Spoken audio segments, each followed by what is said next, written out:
The first time my father said I would never inherit his company, it wasn't in private.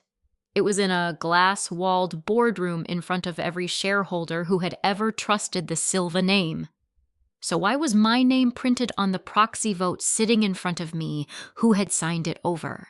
And why did our company's attorney suddenly refuse to start the meeting without recognizing my authority? Let's be clear, my father said, not even looking at me. Brynlee has no role here. But Margaret Reed didn't move on. She adjusted her glasses, glanced at the document, then said, "We need to acknowledge Ms. Silva's voting power before we proceed." That was the moment I realized this wasn't just about being shut out.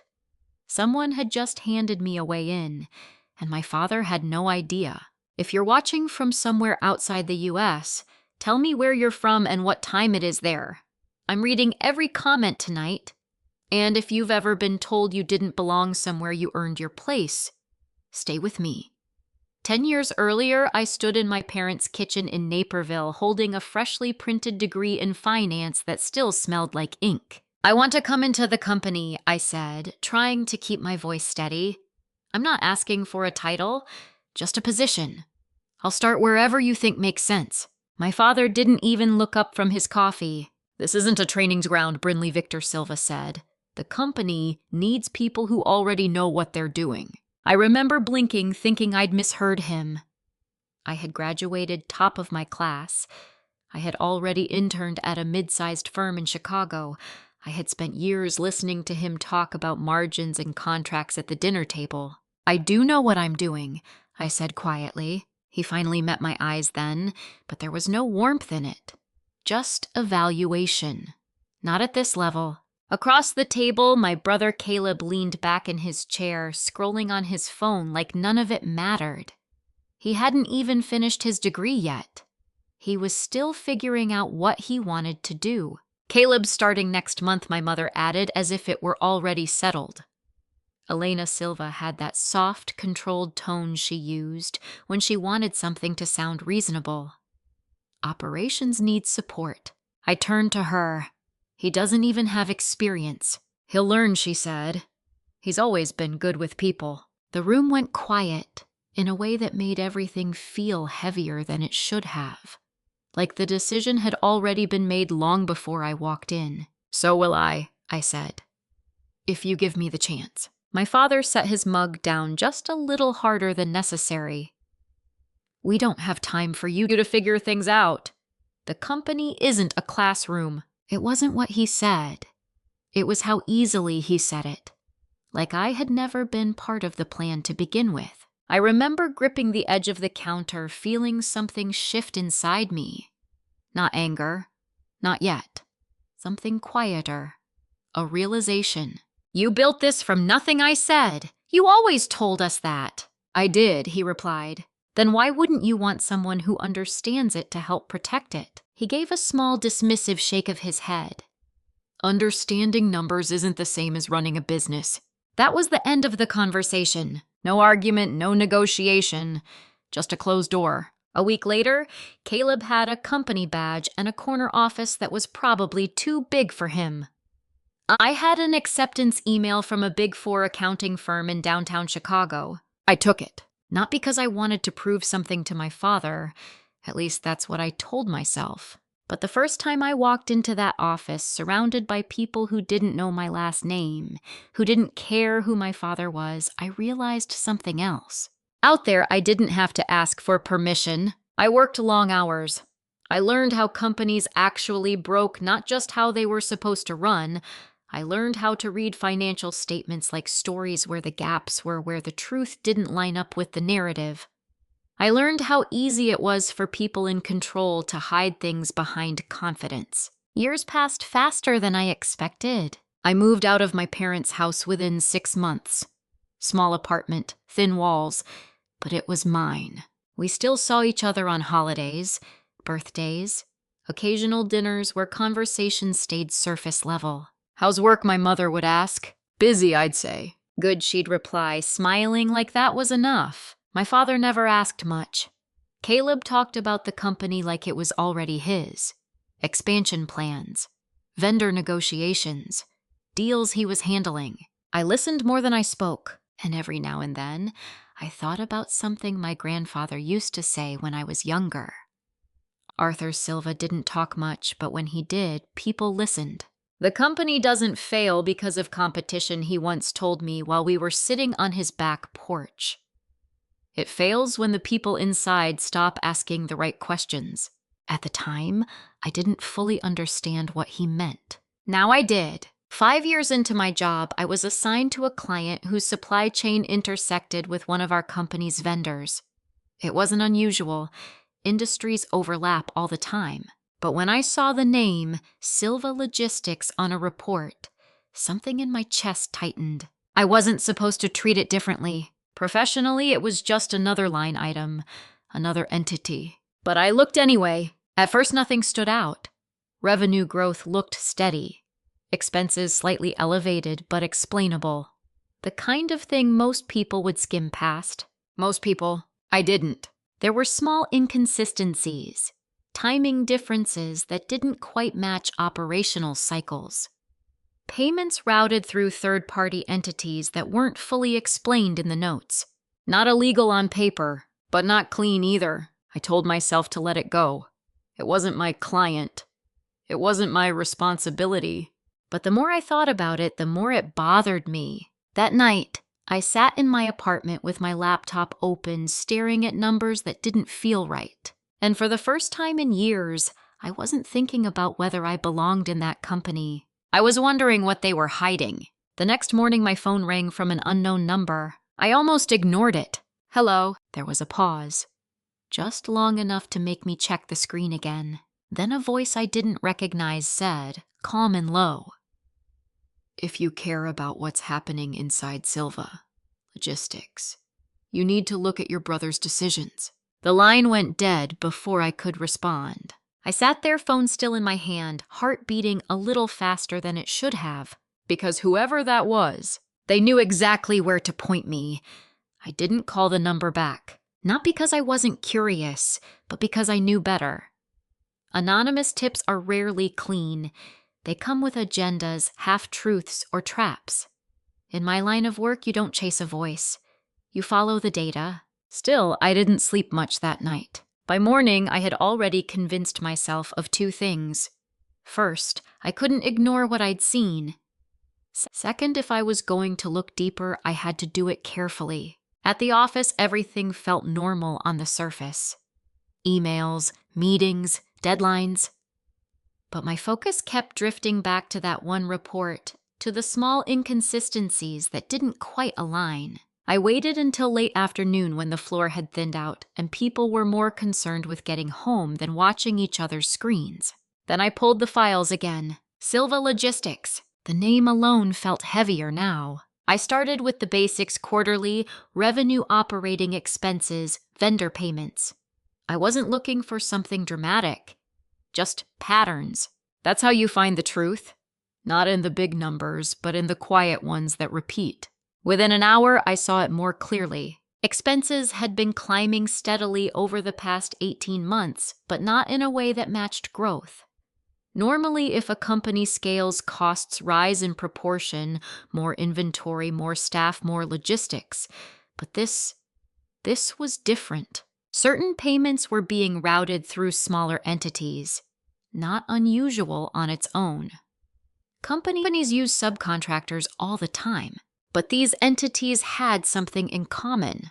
They didn't have a clear operational footprint, no substantial employee records, no physical office listings beyond mailing addresses, minimal online presence. Shells. I leaned back in my chair, staring at the screen. "Okay," I murmured under my breath. "That's not nothing." Still, it wasn't enough to jump to conclusions. I dug deeper. Payment frequency, amounts, timing. That's when the pattern tightened. The transactions weren't random. They followed a rhythm just offset enough from reporting cycles to avoid immediate attention. Large enough to matter, small enough to blend. Whoever set it up understood exactly how audits worked, which meant this wasn't sloppy. It was intentional. My chest tightened as I opened another file: loan disclosures tied to Silva Logistics. There it was, A significant line of credit taken out just under a year ago. Structured in a way that suggested expansion, growth, investment. But the numbers didn't match any visible expansion. No new facilities, no major hires, no acquisitions. So where had the money gone? I scrolled further, scanning signatures. And then I saw his name. Caleb Silva. Authorized signatory. I exhaled slowly, forcing myself not to jump ahead. It didn't prove anything yet. Not fully. But it placed him at the center of decisions that didn't make sense. I closed the file and rubbed my temples. This was exactly the kind of situation my firm warned us about. Conflicts of interest, personal connections, blurred lines between professional duty and private ties. Technically, I should have flagged it internally and stepped away. That's what the policy said. But policy didn't account for what it feels like when the company in question is your family's name. When the person making those decisions is your brother. When the man who refused to let you in is still running the show like nothing could ever touch him. I stared at my reflection in the darkened edge of my screen. You don't get to ignore this, I said quietly. Not this time. That night, I called the only person I trusted to look at this without bias. Lena Brooks picked up on the second ring. Hey, she said. You don't usually call this late. Everything okay? I need your help, I said. There was a brief pause. Not hesitation, just recognition. Legal help, she asked. Financial, I replied. But I think it might turn into legal. That got her attention. All right, Lena said, her tone sharpening. Start talking. I didn't give her everything. Not yet. Just enough to explain the structure, the irregular payments, the loan that didn't line up with visible activity. She listened without interrupting, which was one of the reasons I trusted her. When I finished, she exhaled slowly. You're right to be concerned, she said. But you need to be careful. If you're accessing anything beyond public or assigned data that could come back on you. I know, I said. Everything I've looked at so far is either part of my assigned work or publicly accessible. Good, she replied. Keep it that way. I hesitated before asking the next question. If someone wanted to move money without triggering immediate red flags, would this be how they do it? Another pause. Yes, Lena said. Layered transactions, third-party entities, controlled timing. It's not uncommon. Illegal, potentially, she said. But it depends on intent and documentation. You'd need more than patterns. You'd need proof. I leaned back against my couch, staring at the ceiling. Proof. That word settled heavily in my mind. I also got a call, I added. What kind of call? Anonymous. They told me to look at Caleb's decisions. Lena didn't respond right away. That complicates things, she said finally. How? Because now you don't know if you're uncovering something real or being guided toward a specific conclusion. I let that sink in. Either way, I said the numbers don't lie. No, Lena agreed. But they don't tell the whole story either. Silence stretched between us for a moment. Then she said, if you're going to keep going, do it methodically. Document everything. Don't assume intent. And don't confront anyone yet. I almost laughed at that last part. Trust me, I said. I'm not walking into that house without more than a suspicion. Good, Lena replied. Because once you do, you can't take it back. After we hung up, I sat there for a long time, replaying everything in my head. The patterns, the loan, Caleb's name, the anonymous voice, and something else. A feeling I couldn't quite shake. This wasn't just mismanagement. It was structured, deliberate, which meant someone had planned it. The next morning, I returned to the files with a different mindset. Not just looking for inconsistencies, looking for connections. And that's when I found the one detail that made everything shift. One of the shell companies, the one receiving the most consistent payments, had a registered address that matched a small office park just outside Chicago. It didn't sound like much, until I remembered where I had seen that address before. Not in a report, in a conversation. Caleb had mentioned it casually at a family dinner months ago. Something about a side partnership he was excited about. At the time, I hadn't thought twice about it. Now it felt like the first real thread. I pulled up the registration details again, zooming in on the document. There was a name listed under management. Not Caleb. Someone else. And the moment I read it, my stomach dropped, because I recognized that name too. I didn't expect the name to mean anything. At first, it was just another line in a registration document formatted cleanly buried among addresses and filing dates. The kind of detail most people would skim past. But I didn't, because I had seen it before. Ethan Cole. I said it out loud just to make sure I wasn't misreading it. For a second, it didn't connect. Then it did. Ethan Cole wasn't just some random manager tied to a shell company. He had been sitting at our family table less than a year ago. Caleb had introduced him as a business partner. Casual, no details, just enough to sound legitimate. He's helping us streamline some logistics, Caleb had said, cutting into his steak like it was nothing. I remember asking a follow-up question, something simple about what exactly Ethan handled. Caleb had smiled, leaned back and said, "It's early. We'll talk about it when it's bigger." At the time, my father didn't push.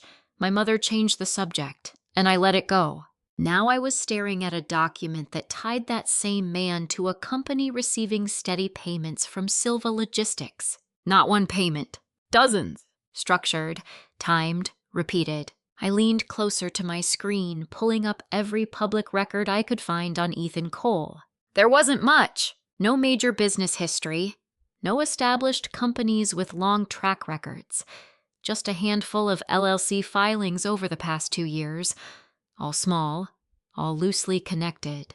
All recent. That's convenient, I muttered. I opened another tab and began mapping out the transactions, dates, amounts, receiving entities. It took time, but once I laid it out side by side, the pattern became harder to ignore. Money flowed from Silva Logistics into these entities. Those entities then moved funds again, sometimes within days. Layering. Not random, not sloppy, intentional. I exhaled slowly, trying to keep my thoughts organized.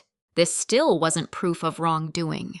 There were legitimate reasons for subcontracting, for creating separate entities, for structuring payments in complex ways. But legitimate systems leave trails that make sense when you follow them. This didn't. I picked up my phone and called Lena again. "You found something," she said immediately. "His name is Ethan Cole," I replied. "He's tied to one of the companies receiving payments." "Do you know him?" "My brother introduced him as a partner." There was a brief pause on the other end. "That matters," Lena said. "It connects the internal decision-maker to the external entity." "It's not just that," I continued. "The payments aren't one-off. They're consistent, structured. And the companies he's tied to don't have real operations." "Have you confirmed that?" she asked. "As much as I can with public records. Minimal staff, no real footprint." Another pause. "Okay," Lena said slowly. "That strengthens the concern, but you still need intent. You need to show that these transactions weren't just poorly managed. They were designed to mislead or divert." I knew that. But knowing it and proving it were two very different things. "I also pulled the loan documents again," I said. "The line of credit Caleb signed off on, it lines up almost perfectly with when these payments started increasing, which suggests what Lena asked, that the company took on debt and then started moving money out through these entities." Silence. "Not the uncertain kind, the calculating kind." "If that's true," Lena said carefully, "then you're potentially looking at misuse of company funds. Maybe worse, depending on where the money ultimately lands." I leaned back, staring at the ceiling again. Why would he do that? I asked more to myself than to her. "Control," Lena said. "Or pressure. Or because he thinks no one will question him." That last part landed harder than I expected. Because it was true. Caleb had never been questioned. Not by our father. Not by the board. Not even by me. At least not seriously. He had always been the one who fit inside the company. The one who stayed. The one who didn't challenge anything. Until now. "I'm not done yet," I said. "Good," Lena replied. "But slow down. You're building a case, not a story. Every piece needs to hold up." "I know." "And Brynlee," she added. "Yeah, don't confront them. Not yet. If they realize you're looking into this, they'll adjust. Or worse, they'll cover it." "I won't," I said. But even as I said it, I knew that part would be harder than anything else. because this wasn't just numbers on a screen anymore. It was my brother, my family, and the company my grandfather had built from nothing. After we hung up, I turned back to my laptop and opened the corporate filings again. This time, I wasn't just looking at Ethan Cole. I was looking at ownership structures. Who controlled what? Who signed what? Who benefited? It took another hour before I saw it. Not in bold, not obvious. Just a small percentage listed under indirect ownership. But it was enough, because that percentage didn't belong to Ethan. It didn't belong to any of the shell companies either. It belonged to someone else. Someone I hadn't expected to find anywhere near this. My fingers hovered over the trackpad as I zoomed in, double-checking the name. I felt my stomach drop a second time that night, because the person connected to those entities was someone inside my own family. I didn't want to be right. For a few seconds, I just stared at the name on the screen, hoping I had misread it. That maybe it was a coincidence. A different person with the same last name. But it wasn't. Elena Silva, my mother. The percentage was small, barely noticeable unless you were looking for it. Indirect ownership through a holding structure tied to one of the entities Ethan Cole managed. Not controlling, not obvious, but intentional. I leaned back slowly, my mind trying to reorganize everything I thought I understood about my family. My father had always been the one in charge, the voice, the decision maker, the one who shut doors. Caleb was the executor, the one inside the company, the one making moves. And my mother, she had always positioned herself as neutral, supportive, calm, the one who smoothed things over when conversations got tense. Let's not turn this into something bigger than it needs to be, she would say. Now I was staring at proof that she wasn't on the sidelines at all. She was in it, quietly, carefully. I picked up my phone, then set it back down again. Calling Lena would help me process it. But I already knew what she would say. Document everything. Don't assume. Follow the structure. So I did. I opened a new file and started mapping connections. Silva Logistics at the center. Outgoing payments to Ethan Cole's entities. From those entities, layered transfers. And within that structure, Elena's indirect ownership. I traced timelines next. The line of credit Caleb signed off on. The increase in payments. The formation dates of the shell companies. And then something else clicked into place. The timing aligned with a period when the company had publicly reported expansion pressure. Tight margins, rising costs. Just enough explanation to justify financial strain. But internally, money had been leaving the system. I exhaled slowly. This isn't just bad management, I said under my breath. It was controlled, structured, and coordinated, which meant one thing. They weren't just reacting to problems. They were creating them, or at least using them. I finally called Lena. She picked up immediately this time. You sound like you've already found the next piece, she said. My mom is tied to it, I replied. Silence. Not disbelief, just calculation. How tied, she asked. Indirect ownership. Through one of the receiving entities. Small percentage, but it's there. Is it documented clearly? Yes. Public filings. Cross-referenced. Another pause. Okay, Lena said slowly.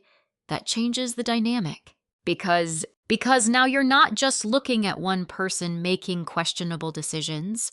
You're looking at coordination between multiple insiders. I swallowed. Family coordination, I added. Yes, she said, which makes it both more complicated and in some ways more deliberate. I stood up and paced across my apartment, phone pressed to my ear. I keep thinking about what she said at dinner, I told her. About protecting the family image. About not digging too deep. And now you know why Lena replied. It wasn't accusatory, just factual. That still doesn't prove intent, she continued. But it builds a stronger picture. You have internal authority, Caleb. You have external execution, Ethan. And now you have financial linkage, your mother. I stopped pacing. So what's the next step? 2 things Lena said. 1, you confirm whether the proxy vote you mentioned earlier is connected to any of this. 2, you figure out who benefits at the end of the chain. The proxy. I trailed off, thinking back to Daniel Harris. The way he had looked at me. tested me. The document he had shown me with the name hidden. "You think that's connected?" I asked. "I think everything connected to ownership and control matters right now," Lena said. "Especially if someone is trying to shift power before this becomes visible." That made sense. If the financial structure was unstable or worse compromised, then anyone paying attention would want leverage. Voting leverage. I grabbed my laptop again and pulled up my notes from the meeting with Harris. He had said he didn't trust current leadership. He had said he was looking for someone who understood risk. And he had already signed a proxy. "Lena," I said slowly, "what if the proxy wasn't random?" "It rarely is," she replied. "What if he chose someone outside the current structure? On purpose. To challenge it," she asked. "Yes." Another pause. "Then the question becomes, Lena said why you—" I didn't answer right away. Because I knew. Or at least I had a theory. "He knows I'm not inside the company," I said. "He knows I'm not tied to the decisions being made." And Lena prompted, "And he knows I understand the numbers." Silence again. Then quietly, "That would make you a controlled risk." I let that sit for a moment. Not trusted, not loyal, but predictable in one specific way. I would follow the data, no matter where it led. Brynlee, Lena said, her voice softer now. "If that proxy is in your name, and if you walk into that shareholder meeting with this information," I can force the conversation, I finished. "Yes," she said. "But you need to be ready, because once you do, this stops being a private discovery. It becomes public and permanent." I closed my eyes for a second. My father's voice echoed in my head. "This company runs on loyalty." Maybe it did, but loyalty without accountability was just control.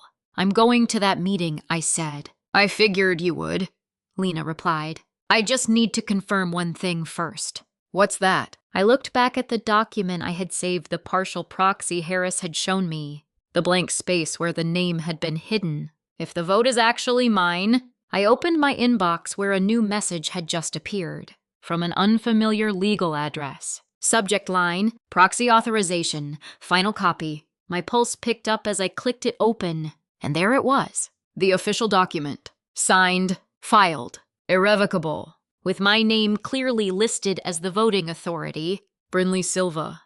I didn't tell anyone I was coming. Not my father, not my mother, not Caleb. If they knew I had that proxy in my name, they would have tried to stop me before I even walked through the door. So I showed up early. The building hadn't changed. Same glass lobby, same quiet, controlled energy.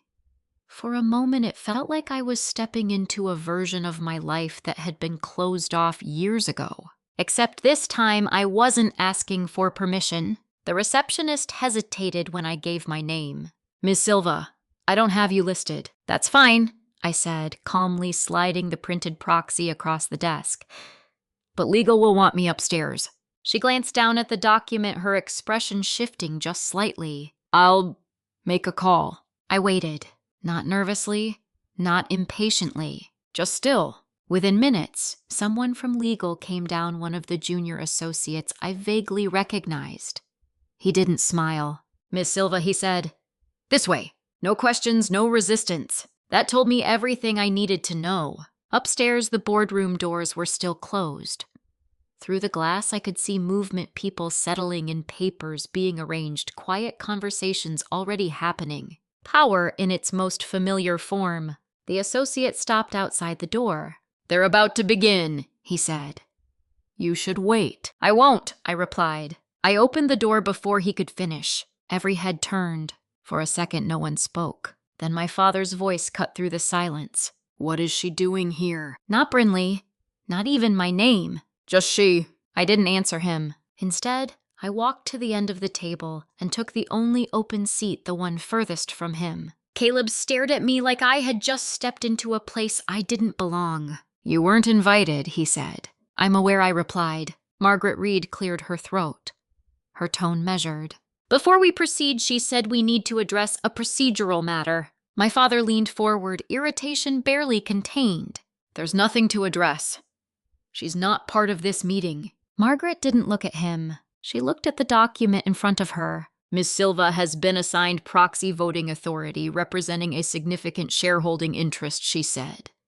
Legally, that grants her the right to attend and participate. Silence. Not confusion. Recognition. My father's expression shifted not dramatically, but enough. The kind of change you only notice if you've spent your whole life watching someone. From who, he asked. Margaret met his gaze evenly. Mr. Daniel Harris. That landed. I saw it in the way Caleb's shoulders tightened. In the way my mother's eyes flicked toward me, then away again. Of course they knew Harris. Of course they knew what his shares meant. You're telling me? My father said slowly that he handed his voting power to her. Yes, Margaret replied. That's not possible. It's already been filed and verified. The room stayed quiet. Not because they didn't have opinions, because they were recalculating. I didn't say anything yet. I didn't need to. Presence was enough. For now, my father leaned back, exhaling through his nose like he was forcing himself to stay composed. This is highly irregular, he said. It's within his rights as a shareholder, Margaret replied. He looked at me then, really looked, not dismissive this time. Evaluating. You've been busy, he said. It wasn't a compliment. I pay attention, I replied. Caleb let out a short laugh, sharp and controlled. To what he asked. Things you don't understand. I turned my head slightly, meeting his eyes. Financial statements, I said. Patterns, decisions. Something in his expression flickered. Just for a second. Then it was gone. This isn't the place for that, he said. No, I asked quietly. Today's meeting is about strategic direction, my father cut in. Not speculation. Good, I said. Then we're aligned. That caught him off guard. Because I wasn't arguing. I was agreeing. On the surface. Margaret glanced between us, then back to her agenda. If there are no further objections to Ms. Silva's presence, she said, we'll proceed. No one spoke, because objecting wouldn't change anything. The vote was already mine. Let's move forward, my father said finally. The meeting began like any other. Reports, summaries, projections. Caleb presented first. Confident, controlled. Exactly the way I remembered. He talked about growth pressures, market conditions, supply chain adjustments. The line of credit was framed as a necessary move, strategic, temporary, justified. On paper, it sounded clean. If you didn't know where to look. I listened without interrupting, watched how he structured his explanations, what he emphasized, what he skipped. That was the key, not what people say, what they avoid. When he finished, my father nodded slightly. Well done, he said. Then he turned to the room. Any questions? There was a brief pause. Then one of the board members shifted in his seat. Can you clarify the increase in third-party payments, he asked. Caleb didn't hesitate. Operational flexibility, he replied. We've diversified vendors to manage risk. It was a good answer. Surface level. Technically acceptable, but incomplete. I felt the moment settle. The room wasn't pushing. Not yet, because no one had a reason to. Until I gave them one. I placed my folder on the table and opened it. The sound was small, but it carried. I have a question, I said. My father's jaw tightened slightly. Go ahead, he said. I slid a document forward. Not dramatically, not aggressively, just enough for the nearest board members to see. Can you explain, I asked calmly, why those diversified vendors all route through the same set of entities, with no operational footprint? Silence. This time it wasn't procedural. It was real. Caleb didn't answer immediately, which told me everything, because Caleb always had an answer. My father leaned forward. What exactly are you implying, he asked. I didn't look at him. I kept my eyes on Caleb. I'm asking a question, I said. Caleb's expression hardened. They're legitimate contractors, he said. Then it should be easy to provide documentation, I replied. Another pause. Not long, but long enough. One of the board members picked up the document I had slid forward, scanning it more closely. Where did you get this, he asked. From publicly available filings and internal reports tied to disclosed partnerships, I said. Nothing confidential. That mattered, because it meant I wasn't breaking rules. I was following them. Caleb leaned back slightly, folding his arms. This is out of context, he said. Then add context, I replied. For the first time since I walked into that room, I saw something crack. Not in my father. Not yet. And Caleb, small, but real. And then my mother spoke. Not loudly, not emotionally, just enough to shift the air. Brynlee Elena said, her voice calm, almost gentle, "This isn't the place to create confusion." I turned my head toward her. Confusion, that was the word she chose. Not concern, not clarification, confusion, which meant she knew exactly what I was pointing at. "This isn't confusion," I said quietly. "It's structure." The room went still again, because now it wasn't just a question. It was a pattern, and patterns are hard to dismiss once they're visible. My father's gaze sharpened. "What structure?" he asked. I held his eyes for a second.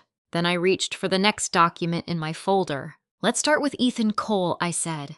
And that's when everything in the room shifted. No one in that room needed me to explain who Ethan Cole was. The name landed the way certain names do, quietly but with weight. Caleb didn't move at first. Then he reached for a glass of water like it was the most natural thing in the world. "Ethan is a contractor," he said. "He's been helping us restructure vendor relationships." I nodded once. "That's what you told us at dinner," I said. A few heads turned at that. Because now, this wasn't just a business discussion. It was personal context entering a professional room. My father's voice came in sharper now. "We don't need to revisit family conversations." "I'm not revisiting," I said calmly. "I'm connecting." I slid another document across the table. "This is one of the entities receiving payments from Silva Logistics," I continued. "Managed by Ethan Cole." A board member leaned forward, scanning the page. "And this," I added, placing a second sheet beside it, "is a breakdown of those payments over the last 12 months. No raised voice, no dramatic pause. Just information. Caleb set his glass down. "You're presenting partial data," he said. "Those payments correspond to services rendered." "Then we should be able to match them to deliverables," I replied. He didn't answer that. Instead, he shifted. "Third-party vendors don't always operate in ways you're used to seeing," he said. "You've spent your career in structured environments." It was subtle, but it was an attempt to reposition me as the outsider. I didn't react. "I agree," I said, which is why I looked at multiple entities, not just one. I opened my folder again and turned it toward the group. 3 separate companies," I said, tapping the pages lightly. "All receiving consistent payments. All tied to Ethan Cole, all with minimal operational presence." The room quieted further, because now it wasn't a single point. It was a pattern. My father leaned forward, fingers interlocked. "And your conclusion?" he asked. "I don't have one yet," I said. That made him pause, because he expected an accusation. "I have questions," I continued, "about why company funds are being routed through structures that don't reflect actual operations." One of the board members cleared his throat. "Can we verify these entities?" he asked, looking toward Margaret. Margaret nodded slightly. "We can request documentation." Caleb exhaled through his nose. "This is unnecessary," he said. "We've already gone through internal reviews." "That's part of the concern," I replied. He looked at me, irritation finally surfacing. What concern? That the reviews didn't flag any of this? Silence. This time, it wasn't just tension. It was attention. People were listening now. Not waiting. Not deferring. Listening. My mother shifted in her seat. "Brynlee," she said again, softer this time, "you're making assumptions without full visibility." I met her eyes. "Then help me understand," I said. She didn't respond immediately, because answering meant stepping into the structure I had just outlined. And staying silent was starting to look like confirmation. My father broke in before she could decide. "This is turning into speculation," he said. "We're here to make decisions, not entertain theories." I turned slightly toward him. "Then let's talk about decisions," I said. I pulled out another document. This one I placed directly in front of him. "The line of credit approved last year," I said. "Authorized under Caleb's authority." He glanced down at it, then back up at me. "That was necessary for expansion," he said. "That's how it was presented," I agreed. Then I slid a second page beside it. A timeline of outgoing payments following that approval. He didn't look down this time. He didn't need to, because everyone else was, and they were starting to see it. "The alignment, the sequence. The way the money moved after the debt was taken on. One of the board members leaned back slowly. "These dates," he murmured. "They line up almost exactly." Caleb spoke again faster now. "Because expansion requires upfront cost allocation," he said. "That's not unusual." "No," I said. "It's not." I let that sit for a second, then added, "But expansion usually leaves a footprint." That was the shift, because now the absence of something became the focus. "What footprint?" my father asked, his tone tighter. "Facilities, staffing, asset growth," I said. "Something visible that corresponds to the capital being deployed." I looked around the table. What we have instead are layered transactions and third-party routing. No one interrupted, because no one could point to what was missing. My father's voice dropped slightly. "You're suggesting mismanagement." I held his gaze. "I'm suggesting we don't have clarity." That gave him room to push back, but it also gave the room a reason to keep listening. Before he could respond, another voice entered. Daniel Harris. He had been quiet until now, sitting further down the table observing. "I'd like to hear more about the ownership of these entities," he said. Every eye turned toward him, because his voice carried weight, and because he was the one who had handed me the vote. I nodded slightly. "Of course," I said. I reached for the next document, the one I had hesitated over the longest. Not because it was unclear, because it was. Too clear. I placed it on the table. Not sliding it this time, just setting it down. "This is the ownership structure tied to one of the receiving entities," I said. Caleb's jaw tightened.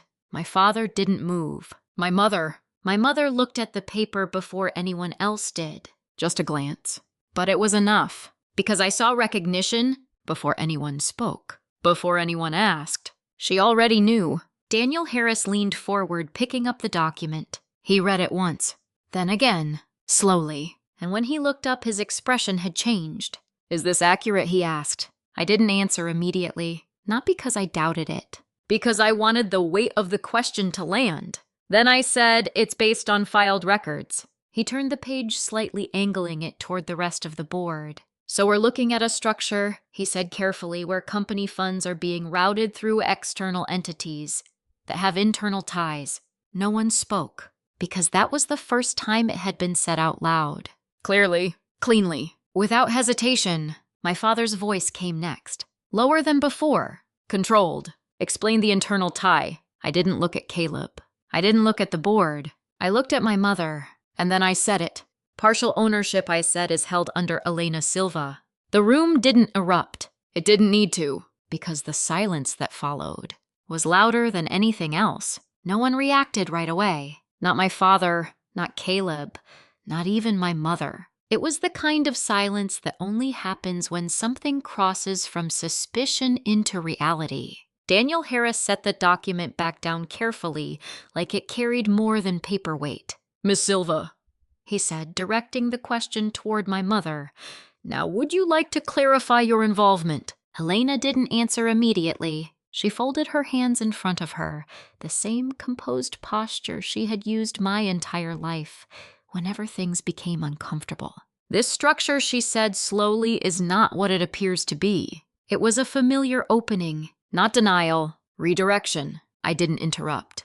Caleb did. "This is getting out of hand," he said, sharper now. "You're taking fragmented data and building a narrative that doesn't exist." I turned my head slightly toward him. "Then explain it," I said. He didn't. Instead, he looked at our father. Victor Silva didn't raise his voice. He didn't need to. "This meeting is not a courtroom," he said. "We are not here to conduct accusations based on incomplete analysis." "That's correct," Daniel Harris said evenly. "We're here to protect shareholder interests." That shifted the balance again, because now it wasn't about family. It was about responsibility. Margaret Reed stepped in, her tone measured. "If there are material concerns regarding financial structure or fiduciary conduct, the board is obligated to review them." My father's jaw tightened. "There are no material concerns," he said. I opened another page in my folder. "This is a flow summary," I said, placing it on the table. "Incoming capital from the credit line, outgoing transfers to 3 entities, secondary transfers into holding structures."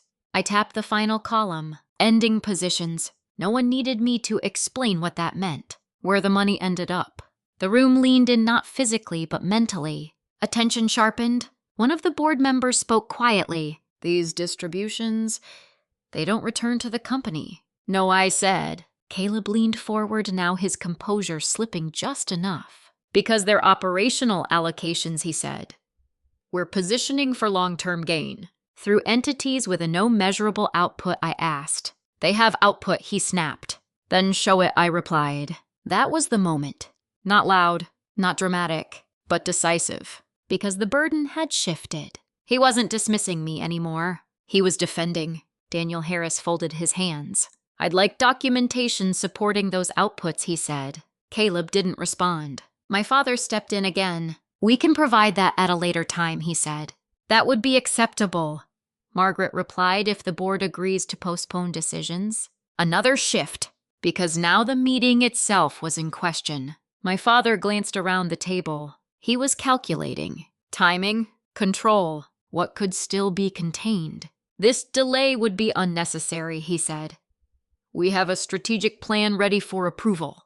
And we have unresolved financial questions, Daniel countered. The tension was no longer subtle. It had direction. I sat back slightly, letting the conversation move without me. That was the difference now. I didn't need to push. The structure was visible. The questions were already in the room. But I wasn't finished. Not yet. Before the board decides how to proceed, I said, there's one more piece of context. My father closed his eyes briefly, then opened them again. What now, he asked. I met his gaze. The proxy. That got everyone's attention again.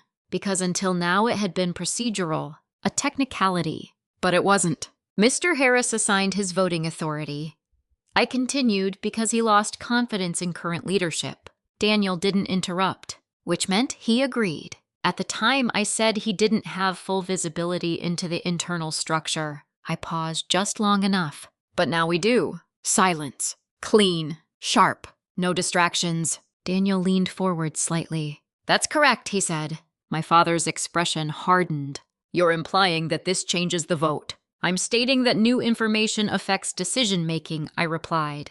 Caleb let out a short breath, almost a laugh. You think one presentation flips the board, he said. I didn't answer him, because it wasn't about convincing him. It was about everyone else. Margaret looked down at her notes, then back up. Given the concerns raised, she said the board may consider a motion to review executive leadership before proceeding with strategic approvals. There it was. Not a conclusion, but a door. One of the board members spoke up. I'd support that motion. Another followed. So would I. Not unanimous. Not yet. But enough. My father leaned back in his chair, the calm finally slipping into something else. Not anger. Not panic. Something closer to realization. You've been preparing this, he said, looking at me. Yes, I replied. Against your own family. I didn't flinch. For the company, I said. That was the truth. Not the whole truth. But the part that mattered in that room. He studied me for a moment, then nodded once. Slowly. Then, let's put it to a vote, he said. No more delays. No more deflection. Just the mechanism he had relied on his entire career. Control through numbers. Margaret straightened slightly. All in favor of initiating a leadership review and postponing current approvals, she said, please indicate. Hands began to rise. Not all at once. Not dramatically. One, then another, then more. I didn't raise mine immediately. I watched. Counted. Measured. Because this wasn't about emotion. It was about outcome. When I finally lifted my hand, it wasn't to change the direction. It was to confirm it. Margaret nodded, making note. The motion passes, she said. The words settled into the room with quiet finality. Not explosive, but irreversible. My father didn't speak. Caleb didn't either. My mother looked down at the table, her expression unreadable. For the first time since I had walked into that room. No one was controlling the narrative, and the meeting had taken a turn none of them had prepared for. No one stood up right away. Even after Margaret confirmed the motion had passed, the room stayed still, like everyone needed a second to understand what had just happened. A leadership review. In our company, that wasn't a routine step. It meant authority was no longer assumed. It meant every decision, every signature, every structure would be examined with fresh eyes. And for the first time in years, my father wasn't the one controlling that process. Margaret closed her folder with a quiet click. "We'll coordinate next steps with the board," she said. "For now, this meeting is adjourned." Chairs shifted, papers gathered. Conversations started in low-controlled tones, but no one left immediately, because this wasn't just another meeting. It was a fracture. I stayed seated, not out of hesitation, but because I knew what came next didn't belong in a hallway conversation. My father stood slowly adjusting his jacket like he was resetting himself. "Brynlee," he said, his voice calm again, "stay." It wasn't a request. I didn't move. The rest of the room cleared out in stages.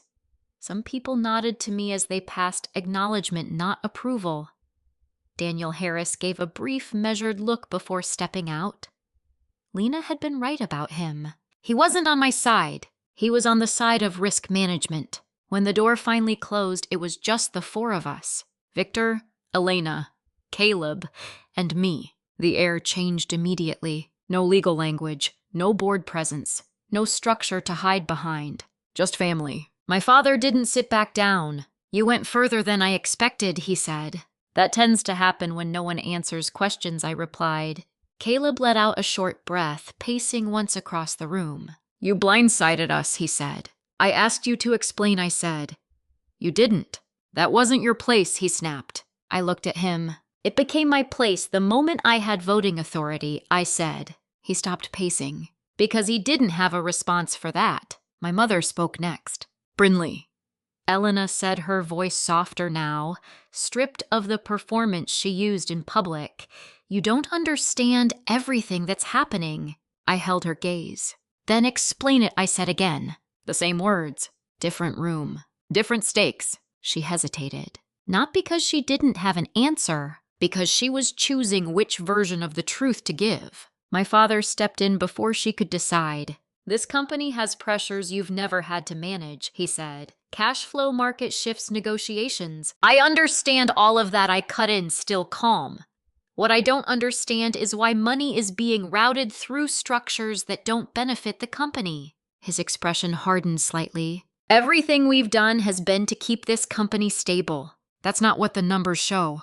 Caleb moved closer to the table, placing both hands on it. "You're looking at this like an outsider," he said.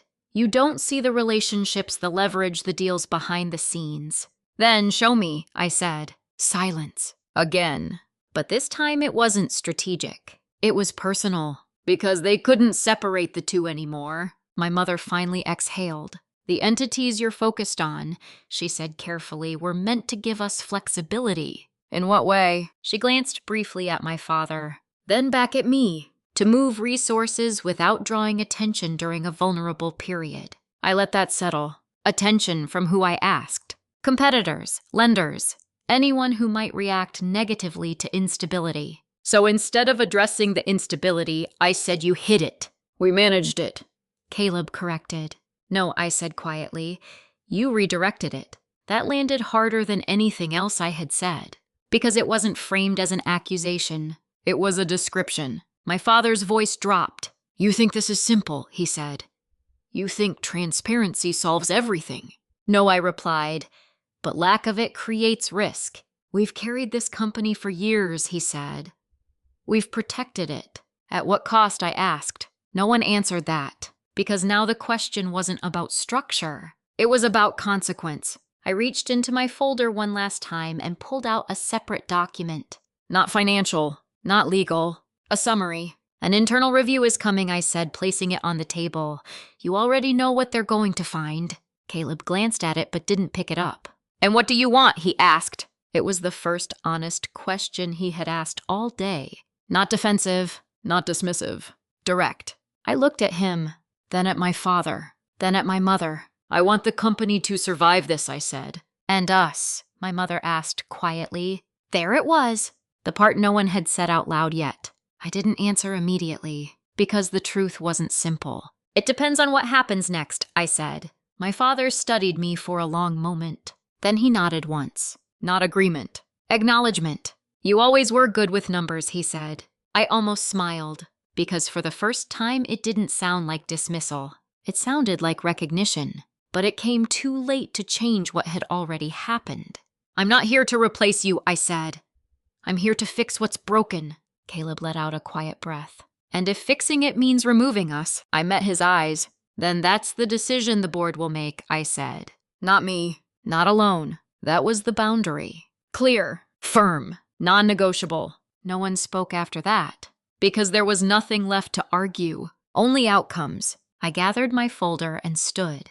"Brynlee," my mother said. I paused, but I didn't turn around. "Be careful," she said. "This doesn't end cleanly." I nodded once. "I know," I replied. Then I walked out of the room. And for the first time since I had stepped back into that building, I wasn't wondering whether I belonged there. I was deciding how long I would stay. 6 months later, the building felt different. Not because the walls had changed, not because the logo outside had been replaced, but because the way people moved inside it had shifted, less guarded, less performative. Like they no longer had to guess what wasn't being said. Transparency does that. It makes things quieter. The leadership review had turned into a full internal audit within weeks. Not dramatic, not public, but thorough. The kind of process that doesn't rush because it doesn't need to. They found what I expected them to find. Layered transactions, poorly justified allocations, conflicts of interest that blurred lines between personal control and company resources. Nothing that collapsed the company overnight, but enough to force change. My father stepped down as CEO before the board made it official. Not out of guilt. I don't think that was ever the reason, but because he understood what the outcome would be if he stayed. Control had always been his strength. This time he chose where to let it go. Caleb wasn't removed entirely, but he was stripped of unilateral authority. His decisions now required oversight, documented, reviewed, accountable. For the first few weeks, he barely spoke to me. I didn't push. Accountability isn't something you argue someone into accepting. They either adjust or they don't. My mother was quieter than I had ever seen her. Not defensive, not dismissive, just present. We had one conversation weeks after the audit began. No raised voices. No explanations dressed up as justifications. "You forced something we wouldn't have faced," she said. "I didn't force it," I replied. "I stopped ignoring it." She nodded like she understood the difference. "We didn't try to resolve everything after that. Some things don't resolve. They settle." The board asked me to step in as interim CEO during the transition. At first I said no, not because I wasn't capable, but because I didn't want to become the same kind of control point the company had just moved away from. So we compromised. I took the role temporarily with one condition. We build systems that don't depend on one person. Clear reporting structures, independent oversight, transparent financial tracking that couldn't be rerouted quietly. It wasn't fast, it wasn't easy, but it worked. 6 months in the numbers told a different story. Not perfect, but stable, cleaner, understandable.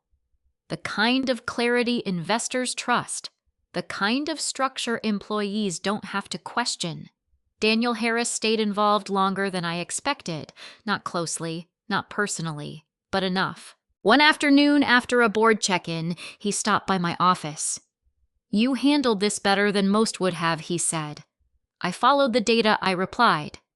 He nodded once. "That's why I chose you." I studied him for a moment. "You didn't trust them," I said. I didn't trust the structure he corrected. That made more sense. Trusting people is unpredictable. Trusting patterns is not. "Are you staying on?" I asked. He shook his head slightly. "My role here was temporary, because of the vote, because of the risk," he said. That was his language. Clear, unemotional, accurate. Before he left, he added one more thing. "Don't build something that depends on you being right all the time." I thought about that long enough after he walked out. Because he was right. Systems fail when they rely on individuals, even capable ones, especially capable ones. A week later, I stepped down from the interim CEO role. The board had already identified a permanent candidate, someone with experience distance and no history tied to the family. I supported the decision, not because I didn't want the role, but because I understood what the company needed. And it wasn't another Silva at the center. On my last day in that office, I packed slowly. No rush, no ceremony, just a quiet ending to something I had never officially been part of, until I was. Caleb stopped by before I left. He didn't sit down, didn't lean on anything, just stood there like he wasn't sure how long the conversation would last. "You didn't have to do it that way," he said. I closed the box I was packing. "There wasn't another way that worked," I replied. He nodded slightly. "I thought I was protecting it," he said. "I know I said that was the truth. Intent and impact don't always match." He looked around the office once, then back at me. "It's different now," he said. "It needed to be." Another pause. Then he added, "You were right.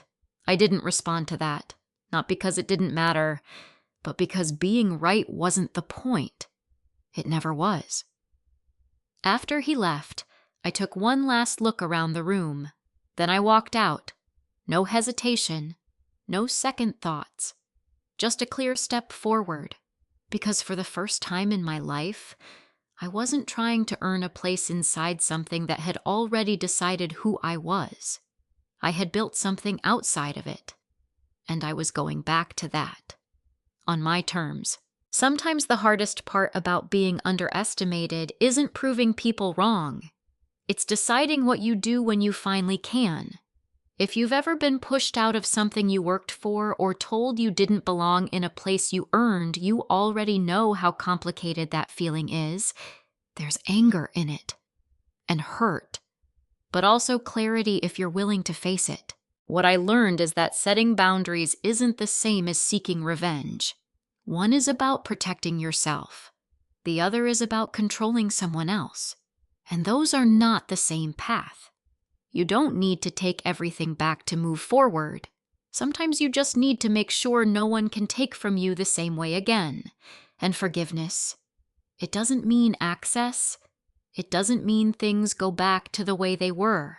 It just means you're no longer carrying something that doesn't belong to you. If any part of this story felt familiar, I'd like to hear your perspective.